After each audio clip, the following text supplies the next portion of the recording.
Selamat berjumpa lagi mahasiswa Fakultas Hukum Universitas Buana Perjuangan Karawang. Bismillahirrahmanirrahim. Assalamualaikum warahmatullahi wabarakatuh. Kali ini kita masuk di sesi ke-10.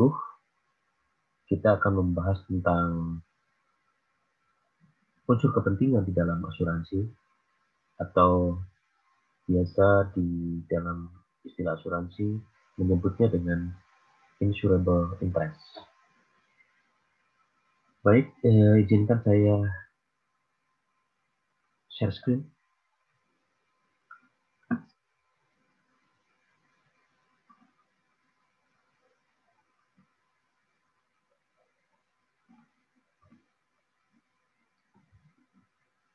Insurable interest atau unsur kepentingan di dalam asuransi. Nah, sebelum saya masuk ke dalam pembahasan tentang insurable interest, di dalam asuransi itu ada beberapa prinsip dasar yang harus dipegang teguh. Di antaranya adalah 1. Insurable interest principle, atau unsur kepentingan atau prinsip kepentingan di dalam asuransi. Yang kedua, utmost good faith principle. Yang ketiga, proximate cause principle. Yang keempat, indemnity principle. Yang kelima, subrogation principle. Yang keenam, contribution principle.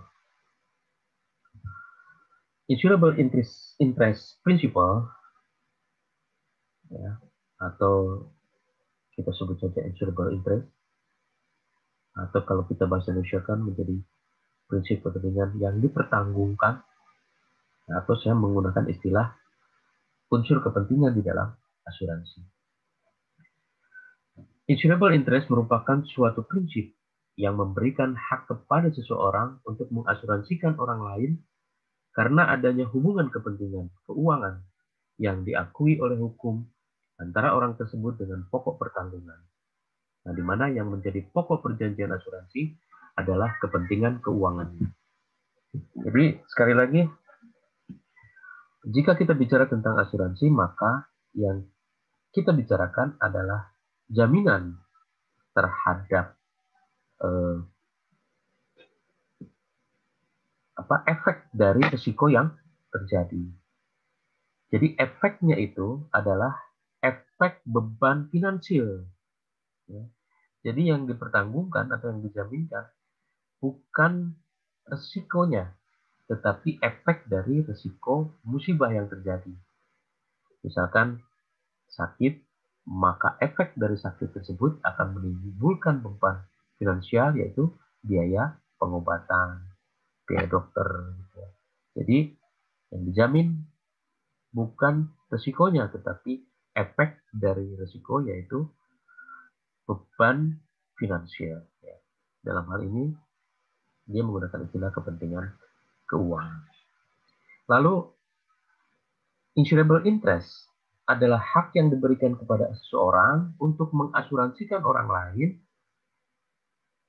yang mana antara si yang mengasuransikan yang tidak diasuransikan, yang mengasuransikan kemarin kita sudah bahas di dalam undang-undang perasuransian itu menggunakan istilah pemegang polis, lalu sedangkan orang yang diasuransikan menggunakan istilah tertanggung. Jadi ada hubungan yang erat antara yang mengasuransikan atau pemegang polis dengan yang diasuransikan atau tertanggung. Harus ada unsur kepentingan yang ada sebagai prinsip dasar. Contohnya, seorang pengusaha mengasuransikan para pekerjanya atau para karyawannya. Nah, dengan maksud bahwa apabila terjadi risiko, contohnya risiko sakit dari karyawannya, maka beban finansial untuk biaya pengobatan, biaya perawatan yang seharusnya ditanggung oleh pemegang polis, dalam hal ini pengusaha atau pemilik perusahaan, itu berpindah ya, atau beralih kepada perusahaan asuransi. Tentu saja dengan hitungan yang sudah disepakati bersama. Nah, hitungannya hitungan rumus penentuan premi dan jumlah uang yang dijadikan, jumlah uang asuransi yang dijadikan nanti besaran santunan yang akan diberikan, itu hitungannya dinamakan ilmu aktuaria. Jadi berdasarkan oleh perhitungan ilmu aktuaria yang sudah ya dihitung oleh para aktuaris di dalam perusahaan-perusahaan asuransi ini. Sekali lagi bahwa seseorang itu tidak serta-merta boleh mengasuransikan orang lain, tetapi harus ada hubungan kepentingan antara pemegang polis dan tertanggung. Nah, tadi saya sudah contohkan antara pengusaha atau pemilik perusahaan dengan karyawannya. Nah, itu ada hubungan kepentingan. Lalu antara suami dengan istri, suami mengasuransikan istrinya, istri mengasuransikan suaminya. Itu ada hubungan kepentingan, karena apabila terjadi sesuatu terhadap istri atau apabila terjadi sesuatu musibah terhadap suami, maka ada beban finansial atau beban biaya yang harus ditanggung oleh salah satu pihak. Kenapa? Akibat dari hubungan suami istri. Begitupun orang tua mengasuransikan anaknya. Nah, itu juga ada unsur kepentingan bahwa beban biaya pendidikan, misalkan anaknya adalah menjadi beban biaya yang harus ditanggung oleh orang tua. Maka orang tuanya mengikuti program asuransi, bentuknya adalah asuransi pendidikan misalkan. Jadi manakala terjadi sesuatu atau meninggal dunia terhadap orang tuanya, maka jumlah tertentu yang berdasarkan atau dihitung berdasarkan aktuaria yang yang ditulis di dalam perjanjian asuransinya berdasarkan hitungan aktuaria yang sudah disepakati bersama, maka jumlah biaya pendidikan tertentu akan atau wajib dibayarkan oleh perusahaan asuransi terhadap anak daripada si tertanggung atau pemegang polis. Nah, itu yang dimaksud insurable interest di sana. Nah, hal yang berkaitan dengan insurable interest itu juga dibahas di dalam Kitab Undang-Undang Hukum Dagang pasal 250 yang menyebutkan bahwa bila seseorang mempertanggungkan untuk dirinya sendiri atau seseorang yang atas bebannya dipertanggungkan oleh pihak ketiga, pada waktu pertanggungan tidak mempunyai kepentingan dalam benda yang dipertanggungkan, maka penanggung tidak wajib mengganti kerugian. Nah, kalau kita mencerna dari isi pasal 250 ini lebih cenderung kepada asuransi jenis atau objek tanggungannya berupa benda atau barang. Nah, sebenarnya tidak begitu jauh perbedaannya antara objek tanggungannya orang atau objek tanggungannya benda. Cuman perbedaannya sedikit saja. Nah, kalau itu adalah objek tanggungannya adalah orang, maka seseorang bisa mengasuransikan dirinya sendiri atau dia sebagai pemegang polis merangkap sebagai tertanggung. Nah, kalau di dalam asuransi yang objek tanggungannya adalah benda, tentunya insurable interest-nya harus kelihatan sekali bahwa benda yang diasuransikan adalah punya kepentingan atau punya hubungan antara orang yang mengasuransikan dengan bendanya, gitu ya. Saya kira bisa mudah sekali dicerna. Nah, sekali lagi, jika kita bicara tentang asuransi yang berhubungan dengan atau objek tanggungannya adalah orang, maka yang dimaksud insurable interest itu adalah hubungan dia atau hubungan pemegang polis dengan tertanggung. Nah, kalau berkaitan dengan asuransi dan objek tanggungannya adalah barang atau benda, maka hubungan kepentingan antara orang yang mengasuransikan dengan barangnya, dengan barangnya.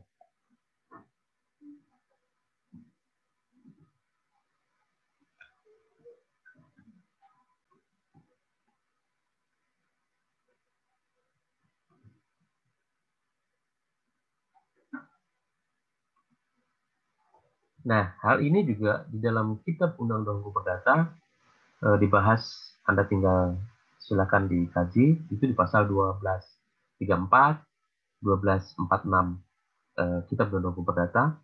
Lalu juga Anda bisa kaji ini di dalam Kitab Undang-Undang Hukum Dagang pasal 257, 264 dan seterusnya, 266, 268, 281 dan seterusnya.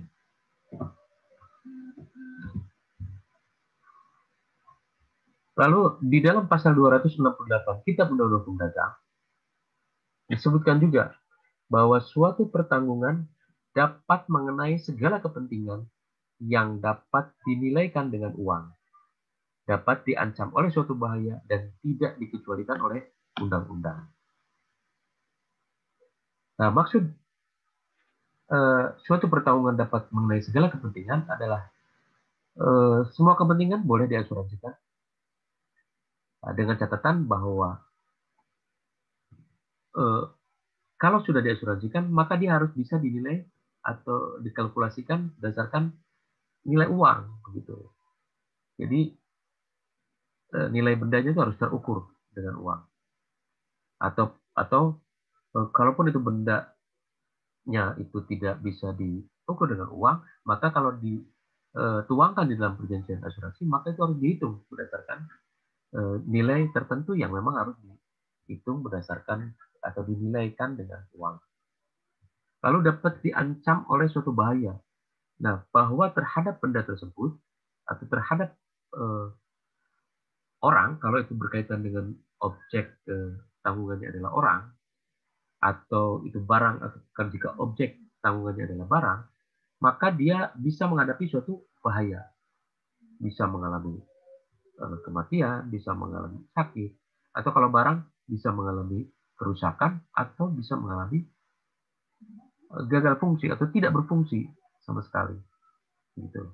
Lalu yang terakhir, dan tidak dikecualikan oleh undang-undang, maka itu tetap harus tunduk pada peraturan ketentuan perundang-undangan yang berlaku di Indonesia, bahwa kepemilikan atau cara mendapatkan benda atau barang tersebut itu harus juga atau tidak melanggar atau tidak bertentangan dengan hukum. Begitu. Misalkan benda yang diasuransikan adalah benda hasil penyelundupan, atau benda yang diasuransikan misalkan benda hasil dari sebuah tindak pidana, pencurian misalkan. Nah, itu tidak dapat diasuransikan. Lalu bagaimana? Pertanyaannya bagaimana perusahaan asuransi itu atau pihak asuransi itu tahu bahwa benda atau barang yang diasuransikan itu hasil dari sebuah tindakan yang berlawanan dengan hukum. Apakah diwawancarai? Ya, diwawancarai. Akan tetapi lebih pada bahwa kalau itu diklaim atau diakui oleh si calon nasabah, dalam hal ini calon pemegang polis atau calon tertanggung, bahwa ini sudah sesuai dengan aturan hukum Indonesia, maka bukan pada saat daftarnya itu akan diperhitungkan, tetapi pada saat terjadi risiko dan pada saat pengajuan klaim, maka jika itu ditemukan atau diketahui akhirnya bahwa barang tersebut adalah atau dimiliki dengan sebuah proses yang tidak sesuai dengan undang-undang atau melanggar hukum, maka pihak asuransi dalam hal ini atau penanggung tidak lagi dikenakan kewajiban untuk membayar ganti kerugian atau membayar klaimnya.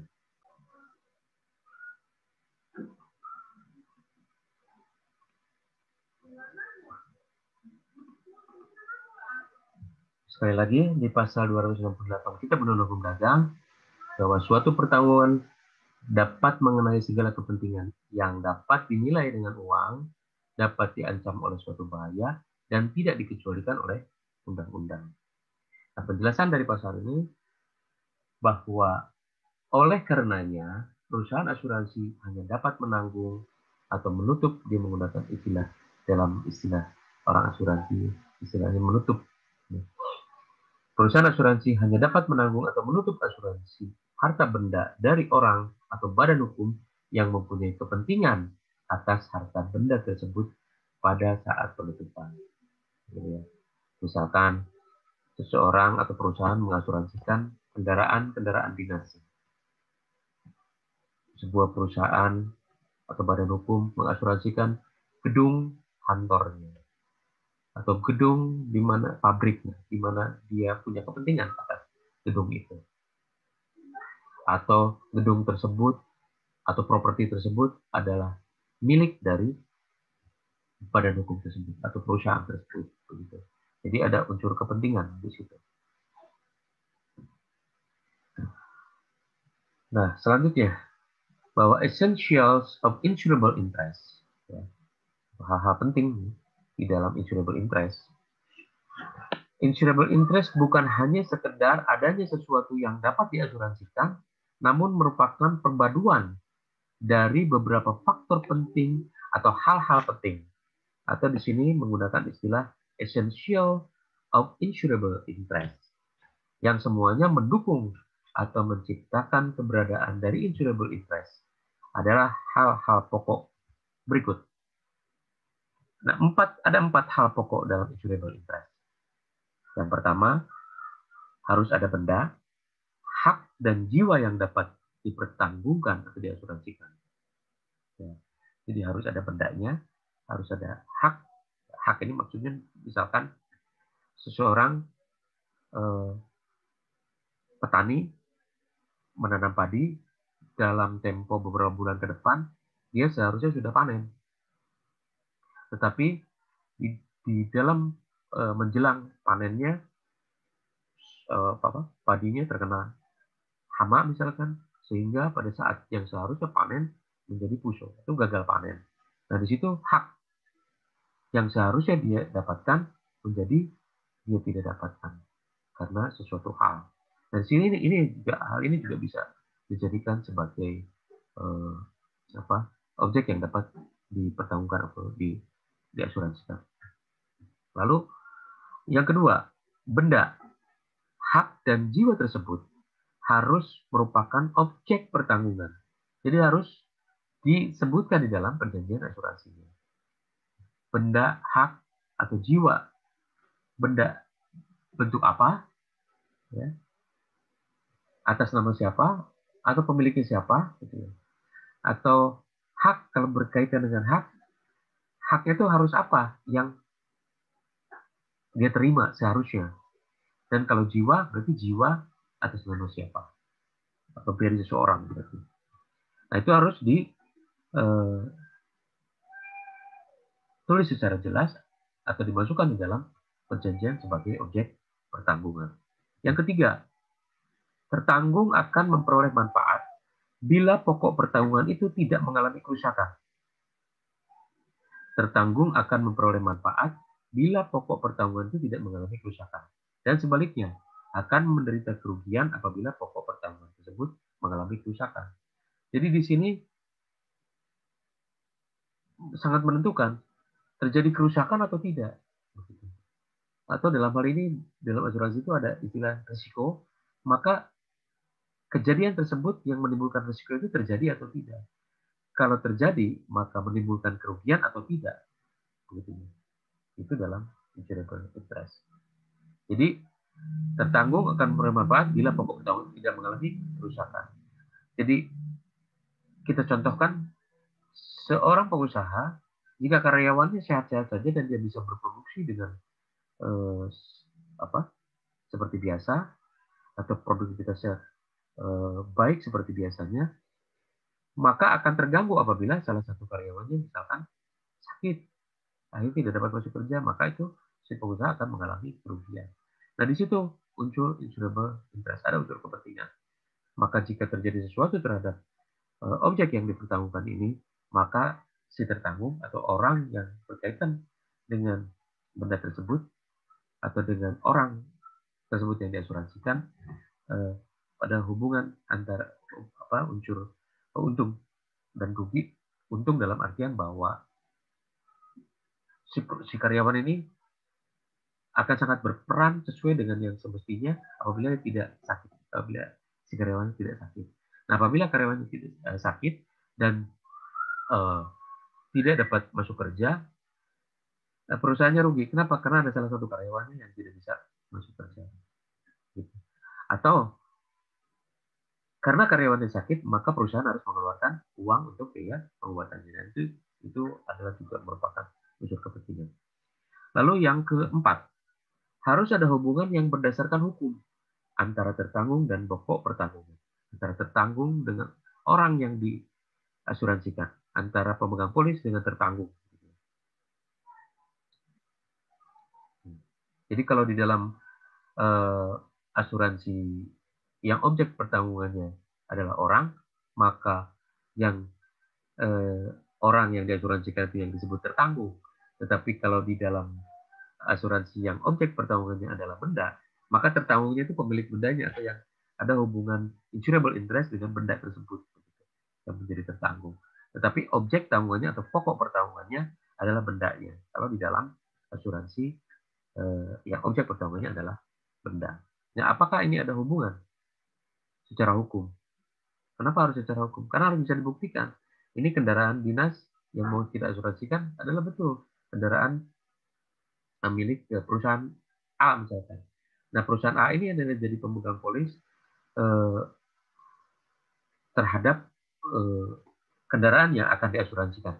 Maka harus bisa dibuktikan secara hukum bahwa kendaraan tersebut adalah milik perusahaan tersebut atau misalkan sewa sedang disewa oleh perusahaan tersebut dari tanggal atau dari sejak kapan sampai kapan gitu. Nah, itu harus ada hubungan yang bisa dibuktikan secara hukum antara pemegang polis yang tertanggung atau antara orang yang mengasuransikan dengan benda yang diasuransikan.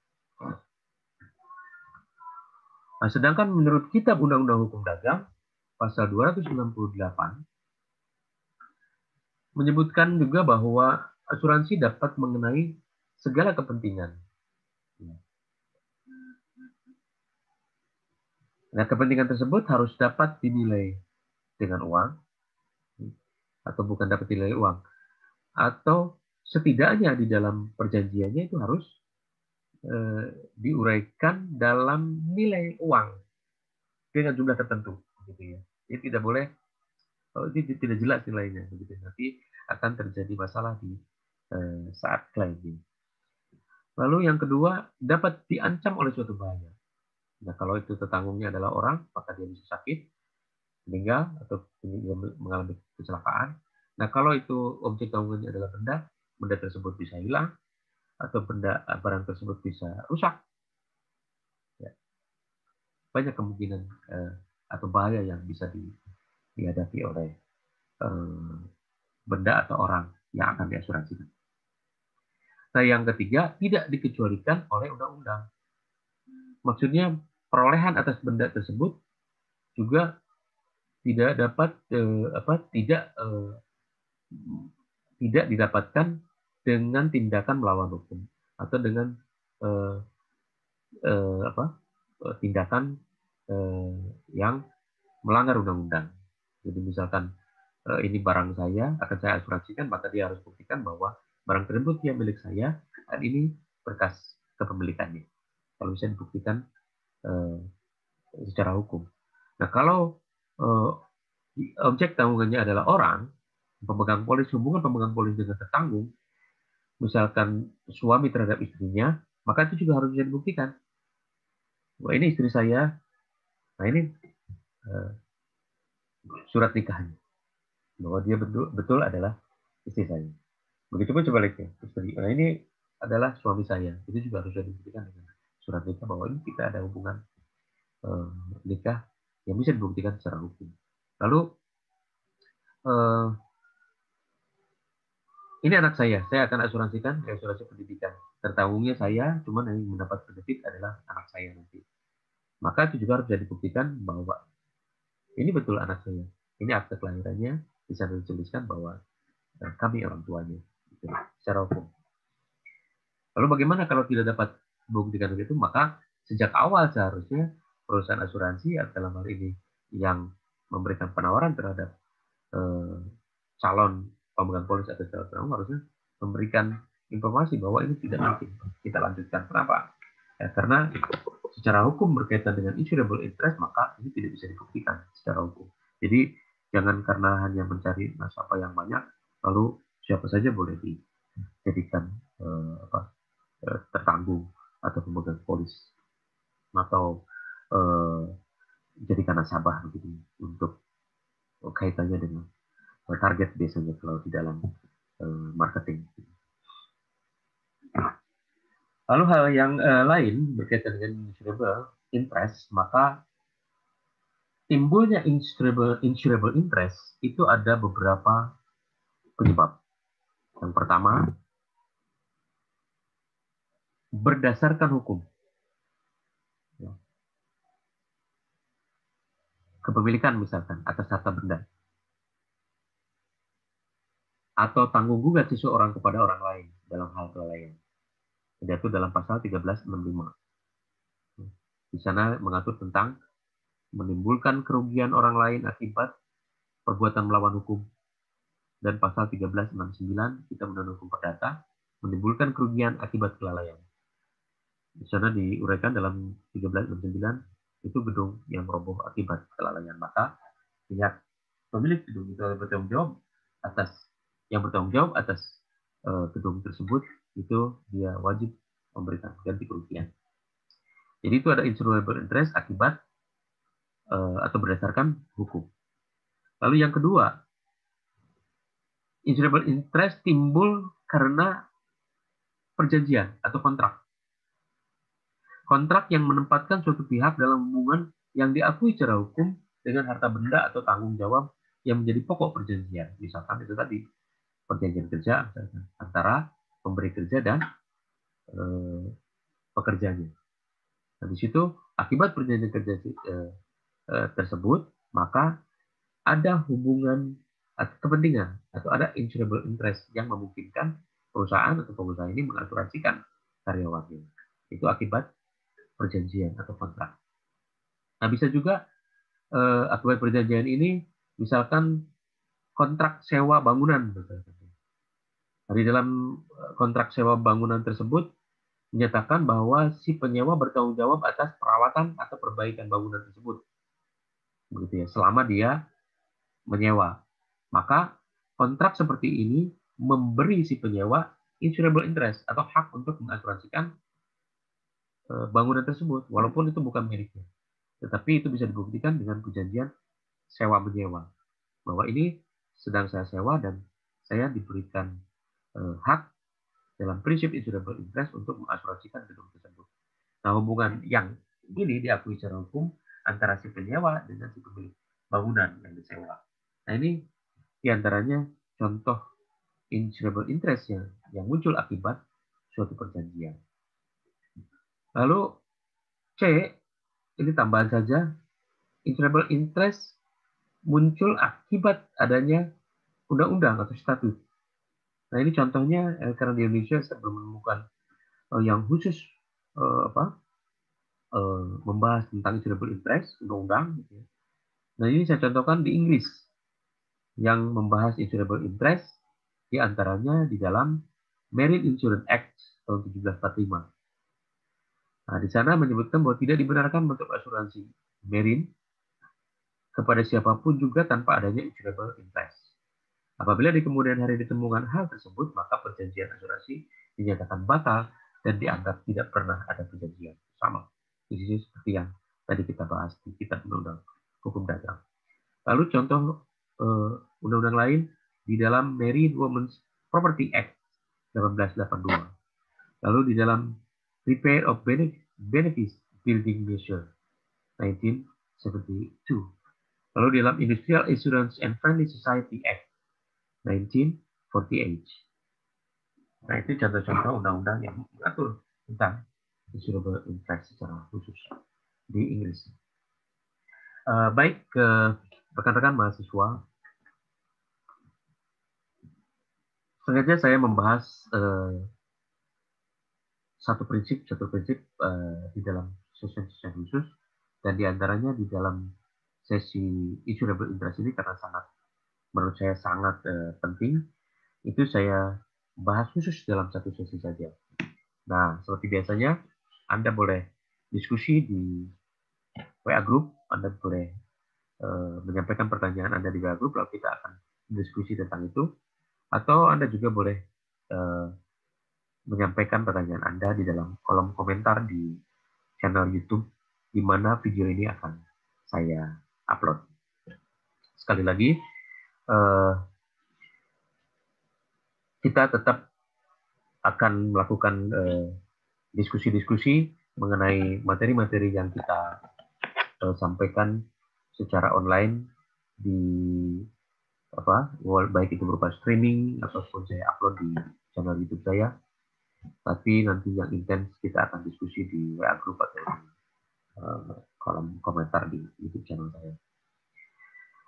Saya kira pertemuan pembahasan kali ini saya cukupkan sekian. Sampai jumpa lagi di sesi ke-11, sesi berikutnya, insya Allah. Tetap jaga kesehatan, tetap semangat menyelesaikan studi Anda di Fakultas Hukum Universitas Buana Perjuangan Karawang, walaupun di dalam masa pandemi ini.